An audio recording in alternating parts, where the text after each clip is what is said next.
everybody else. But to see the differential between the DPIs and the LMP2 is, again, we see a bit more side-by-side action, and this is from earlier on in the hour with Marshall and Lane going side-by-side.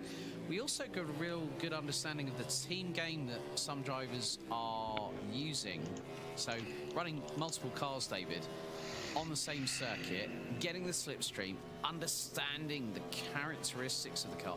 You know, they've got to really trim out the downforce on these cars to really maximize that balance between flat-out speed and also handling through the corners. Because if you get one little bit of an adjustment wrong, like say tire pressure, if you're able to adjust the suspension, a little bit of brake maybe on the back to help the car be a little bit more compliant through the bumps or through certain parts of the circuit, as we see picture in picture. This is when Aztec went off at Tetra Rouge and into the barriers, and the rear wing gets literally thrown asunder, and then the LMP2 from Deuces Motorsport came through.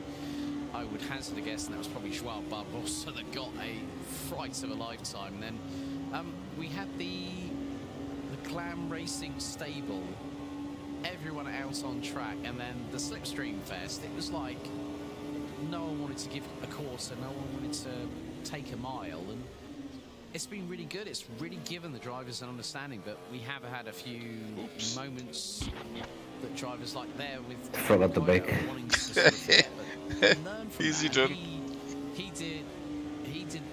He was definitely a bit of a spinning top there coming out of the final chicane onto the start-finish straight. Nearly got collected himself. He absolutely was, and oh my goodness me, Taylor Lane with the monster of all tank slappers coming out of, I think that was through Porsche, wasn't it? Coming through down into forward into the final couple of chicanes here. Again, just the way he's hustling that car over the curves, he's throwing it about, goes across the line, and can improve 326.0. Yeah, the other point that I want to bring up with you, and we kind of brushed over it very, very lightly, was with this being a team event, Alex, and having to work with other drivers, they have to compromise.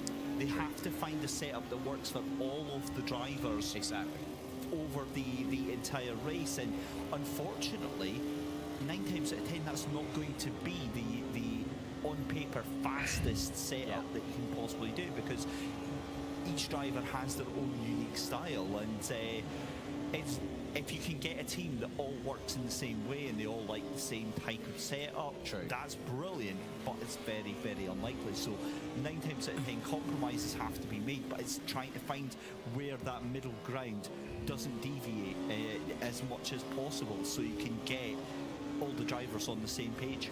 Yeah, just keeping an eye on Bradley Sellis, who's about to come through the forward chicane. 3 minutes and 50 seconds to go. Sellis is absolutely manhandling the sausage curbs. Oh, wheel into the gravel coming out of the final chicane. And that was, you know, even with that drama there, he was less than half a second off of his best lap time. Absolutely amazing.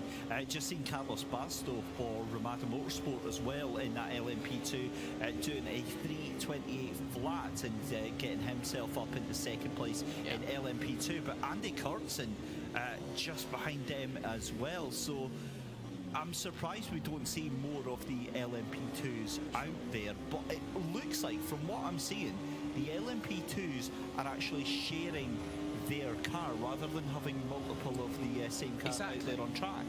I think you know, we're going to talk about this a little bit more now. You said about not having one particular setup for the cars. It is the ultimate compromise. You've got to have that setup that